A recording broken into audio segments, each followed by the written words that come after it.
Yleisin kuivasilmäisyyden syy on öljyn puute kyynelfilmillä. Tuntuuko silmissä kuivuutta, väsymystä tai kirvelyä?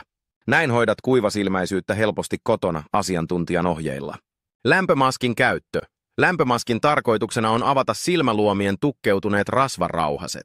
Lämmitettävä silmämaski pehmentää tukkeutuneita rauhasia 10-15 minuuttia. Luomien hieronta. Hieronta auttaa parantamaan öljyn saantia kyynelfilmille ja pienentämään kyynelfilmin haihtumista. Hiero silmäluomia yläalasuunnassa vetämällä sormella luomireunaa kohti, yläluomella alaspäin ja alaluomella ylöspäin aina lämpöhoidon jälkeen. Luomipyyhkeet.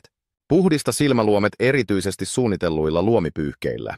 Tämä ehkäisee tulehduksia ja poistaa jäämät, jotka voivat tukkia rauhaset. Kosteuttavat silmätipat.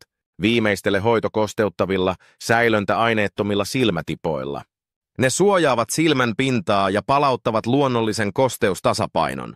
Visioli tarjoaa asiantuntevasti valitut tuotteet silmiesi parhaaksi.